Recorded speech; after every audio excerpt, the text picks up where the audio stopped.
All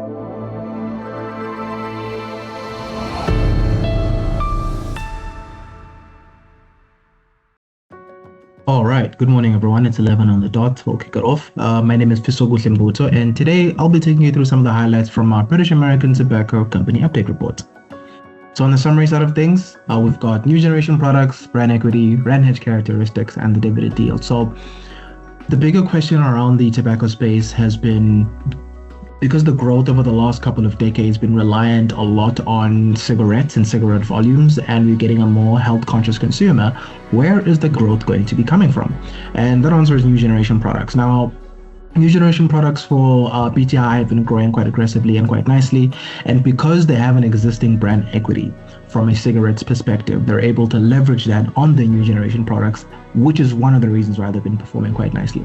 Now, BTI also has its range characteristics and a high dividend yield at about 6%, which does make this a defensive counter to hold. Now, we have an intrinsic value of about 944 Rand per share, with a downside of 3% when the report came out, and a hold recommendation. Now, our recommendation is based on a few things.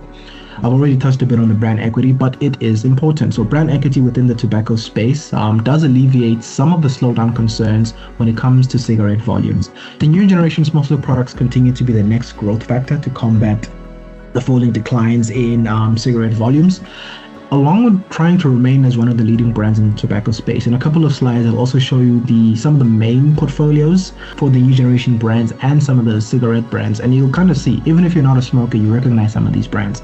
And that's kind of the importance of brand equity and being able to leverage it with these new generation products. Then you've also got the US illicit vape crackdown through stricter regulations, and that has assisted some of the growth of the next generation products and restored some revenue growth in the region. I'll touch a little bit of that when it comes to the FY25 results, but there are two important things to mention here when it comes to regulation. One good and one slightly less good, right? From a good perspective, most of the vapes in the US were predominantly illicit. And as the FDA has cracked down on that, it means the next generation products for the likes of BTI and Philip Morris, but more specifically BTI in this context, the upside potential there for growth has gone up quite nicely.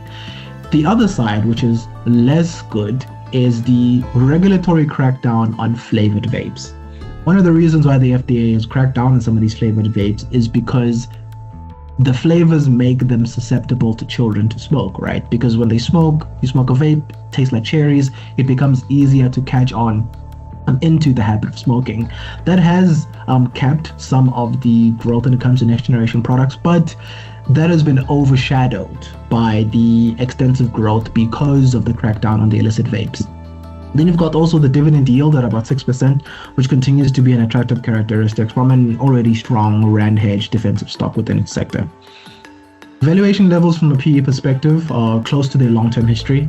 They're trading at a slight premium, which when you combine them with the already existing and expected growth, it kind of positions BTI at this stage as fairly valued, and hence the hold recommendation.